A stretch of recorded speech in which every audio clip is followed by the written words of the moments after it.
Minha família extremamente homofóbica me expulsou de casa e me substituiu pela minha melhor amiga. A minha família tem uma cabeça muito fechada quando se trata da comunidade LGBTQIA+. Sempre que alguém comentava sobre o assunto, eles discutiam e ficavam muito bravos. E eu acabei não falando pra ninguém quem eu realmente era por medo. Mas eu tinha uma amiga que chamava Lívia, e a minha família amava ela. A Lívia sempre passava o Natal com a gente, ia pras festas de família e tal, e eles a tratavam como se fosse a filha que nunca tiveram. Um dia eu não aguentei mais guardar aquilo pra mim e decidi contar pra Lívia. Ela foi tão compreensiva e respeitosa que eu criei coragem pra falar com a minha família sobre isso. Péssima ideia. Assim que eu terminei de falar, eles me expulsaram de casa. Então eu tive que revezar nas casas dos meus amigos. Passava uma semana na casa de um, outra semana na casa de outro e assim ia. Em uma noite específica, as coisas ficaram difíceis pra mim e eu decidi ir lá visitar minha família. Eu sentia saudade deles e tinha esperança de que se eu fosse lá, eles me aceitariam de volta. E quando eu cheguei na casa, minha melhor amiga estava lá, jogando e fazendo um programa em família. Quando eu entrei, comecei a chorar e eles ficaram super assustados. E minha melhor amiga me mandou uma mensagem dizendo que precisava me contar um segredo. Parte 2 da minha família homofóbica que me expulsou de casa e me substituiu pela minha melhor amiga. Eu não acreditei que minha família foi capaz de me substituir pela Lívia. E ela não estava lá só aquela noite, ela foi morar lá com eles. E eles deram o meu quarto pra ela, o quarto que eu vivia a minha vida inteira. Eu me senti tão mal que fui andar pela rua um pouco pra me acalmar. Mas aí eu decidi voltar pra casa que eu tava ficando. E quando eu cheguei, a Lívia me mandou uma mensagem pedindo desculpas por ser uma péssima amiga, mas disse que tinha um segredo que ela precisava me contar. E ela me disse que era bissexual e ela pediu pra eu não contar pra minha família. Ela sentia como se a minha família fosse dela, e ela não queria sair de lá. Eu estava tão frustrada porque ela estava escondendo o mesmo segredo que eu na minha casa. Mas mesmo assim, ela continuou lá com eles. Já faz 1 ano e ela ainda está lá até hoje. Mas hoje eu moro com meu namorado e a minha mãe me aceita como bissexual. Eu estou bem melhor e muito mais feliz. Todo mundo fala que eu traí meu ex-namorado com o meu atual, mas eu quero saber a opinião de vocês. Isso aconteceu quando eu tava na faculdade. Eu namorava um cara que vamos chamar de Diogo fazia uns 6 meses. Mas nessa época, a nossa relação começou a ficar muito chata. E cada dia que passava, eu pegava mais ranço dele e de tudo que ele fazia. Nesse meio tempo, eu consegui um estágio por causa da faculdade. E eu conheci um cara lá, chamado Pedro. Como eu era universitária, decidi me dedicar mais. Então eu via o Pedro basicamente todos os dias. E nós realmente fizemos acontecer e ficamos muito bons nisso. Esqueci de falar, mas nós tínhamos muitas coisas em comum. Ele era engraçado e bem bonito também. Um dia, na hora de ir embora do trabalho, ele pediu meu número e eu passei. Nós começamos a conversar por mensagem e eu terminei com o Diogo assim que vi que as coisas começaram a ultrapassar a linha da amizade. Hoje em dia eu namoro o Pedro e temos um relacionamento bem saudável, mas todos falam que eu traí o Diogo com o Pedro. E aí, o que vocês acham?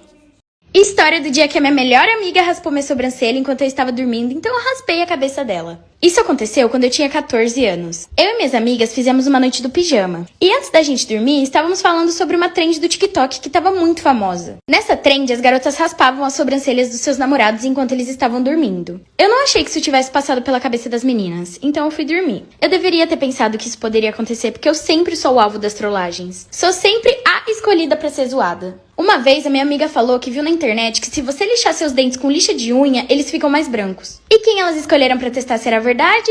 Sim, eu. E eu sabia que isso talvez não daria certo, mas elas eram minhas melhores amigas. Eu não achei que tivessem a intenção de me machucar. Enfim, como eu disse, eu fui dormir e acordei no meio da noite com algo muito quente no meu rosto. Tava ardendo muito. Eu abri meus olhos e todas as minhas amigas estavam na minha frente rindo com o flash ligado. Parte 2 do dia que a minha melhor amiga raspou minha sobrancelha e então raspei o cabelo dela. Como eu disse, eu fui dormir e acordei no meio da noite com algo muito quente no meu rosto. E todas as minhas amigas estavam na minha frente rindo com o flash ligado. Eu percebi que a Amanda estava com um palito e uma cera na mão. E quando eu percebi o que tinha acontecido, eu comecei a gritar. Então a Clara cobriu minha boca e falou: "Shh, não é tão ruim assim, eu prometo, não se preocupa." Eu levantei, fui até o banheiro e quando eu olhei no espelho, tinha cera depilatória na minha sobrancelha. Eram 3 horas da manhã e nós estávamos sentadas procurando formas de tirar esse negócio da minha sobrancelha. Então a Alice levantou e falou: "Eu cansei disso, não tem mais o que fazer." E puxou a cera do meu rosto, me deixando sem sobrancelha. Eu chorei muito nessa hora. Tava pensando, tipo, eu tô no 9º ano, próxima a ter meu glow up e vocês arruinaram isso arrancando minha sobrancelha. Ninguém quis dormir pelo resto da noite, porque estavam com medo de eu fazer alguma coisa com elas. Eu fingi que tava tudo bem, falei: "Não, relaxa, eu posso passar maquiagem, tá tudo certo." Mas na verdade eu ia raspar o cabelo dessas vai. Parte 3 do dia que minha melhor amiga raspou minha sobrancelha enquanto eu estava dormindo, então eu raspei a cabeça dela. Como eu disse, ninguém quis dormir aquela noite porque estavam com medo de eu fazer alguma coisa com elas. Mas eu agi como se estivesse tudo bem, porque eu estava planejando raspar a cabeça de uma delas. Nós fizemos outra festa do pijama na casa da Amanda na outra semana. E todos os dias elas me falavam como a minha sobrancelha desenhada com maquiagem estava bonita. Mas na verdade não tava. E os meus pelos não estavam crescendo de volta.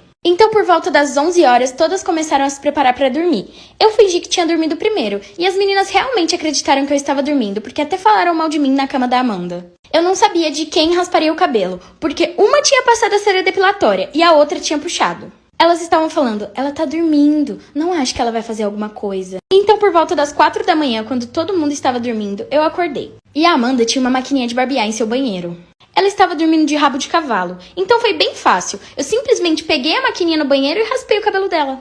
História de quando meu namorado traiu a mãe da filha dele comigo. Só pra vocês entenderem, vamos chamar esse cara de Caio. Nós nos conhecíamos porque tínhamos vários amigos em comum. Ele namorava, mas um dia começou a postar coisas tristes no story e eu descobri que ele tinha terminado. E eu fui consolar ele, dizendo que tava tudo bem, que era só uma fase, que tudo acontece por um motivo. Mas depois de um tempo, o Caio começou a ter sentimentos por mim, e ele sempre me mandava mensagens de amor, declarações, etc. E óbvio que a burra aqui se apaixonou por ele. Então, depois de conversarmos por algum tempo, eu e ele começamos a namorar. E um dia ele postou vários stories de um meme e eu reagi porque era muito engraçado. Só que o último story era de um bebê. E a legenda era, papai está morrendo de saudades. Na hora eu não entendi nada que estava acontecendo, eu só peguei o telefone e comecei a xingar muito ele. E ele simplesmente falou assim, o que você tá arrumando? Ela é minha irmã. E a tonta aqui acreditou. Mas era óbvio que isso era uma desculpa esfarrapada, porque ele tinha colocado na legenda que era o pai dela.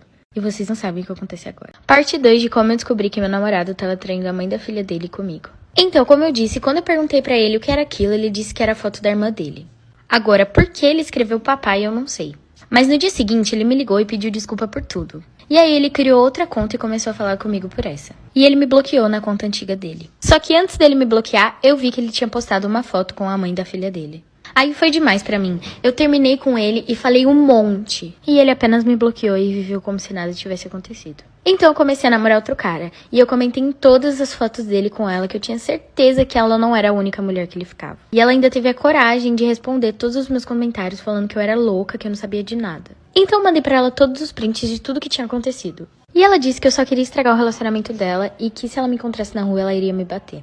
Eu só acho engraçado como as mulheres acham que os homens delas são tão leais, mesmo quando explanam ele com todas as evidências e provas. História de quando meu melhor amigo traiu a namorada dele comigo. Só pra vocês entenderem, eu e o Vitor éramos melhores amigos desde pequenos. Morávamos no mesmo bairro e meus pais e os avós dele eram muito próximos. E eu sempre tive uma quedinha por ele, sabe? Eu tentava contar que eu gostava dele, mas ele sempre falava, para de brincadeira, eu sei que é mentira. E eu acabei percebendo que essa era a forma que ele tinha encontrado pra dizer, eu não gosto de você. Para de falar isso antes que eu tenha que dizer alguma coisa que te machuque.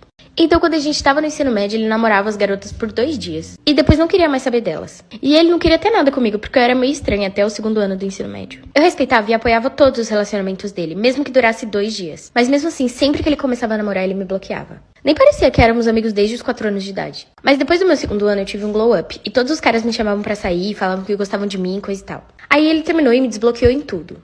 Um dia estávamos na casa dele e ele estava mexendo no meu celular. E ele perguntou quem eram aqueles caras no meu WhatsApp. Eu disse que estava conversando com eles e ele foi super tóxico e falou um monte de besteira pra eles. Parte 2 de como meu melhor amigo traiu a namorada dele comigo. Depois disso, eu comecei a namorar um cara que chama Vinícius. E quando o Vitor descobriu, ele disse que eu era nojenta e me xingou de várias coisas. E no dia seguinte, ele arrumou uma namorada. Mas o estranho é que ele não me bloqueou dessa vez. Ele, na verdade, começou a me mandar mais mensagens, dizendo como ele e a namorada estavam felizes juntos. E como eu era a melhor amiga dele, apoiei, né? E um dia, 2 horas da manhã, ele foi na minha casa e falou, tipo, eu não sinto nada pela minha namorada. E eu fiquei tipo, ok, então por que você tá com ela? E ele ainda teve a cara de pau de falar, você não percebeu que eu gosto de você? E eu mandei ele embora. Depois disso, nós evitamos de nos falar na escola. Mas um dia teve almoço na minha casa e a família dele foi. E nós não nos falamos durante as primeiras 2 horas. Depois disso, ele me mandou uma mensagem perguntando se eu queria conversar e dizendo que ele estaria sozinho na casa dele hoje à noite. E eu fui lá e nós acabamos fazendo aquilo. Ele disse que era pra nós terminarmos os nossos relacionamentos. Mas no dia seguinte eu tava bloqueada. Eu fui na casa dele e adivinha quem estava lá? Sim, a namorada dele. Eu contei tudo pra ela, mas ela não acreditou em mim. Então nós vivemos como se nada tivesse acontecido.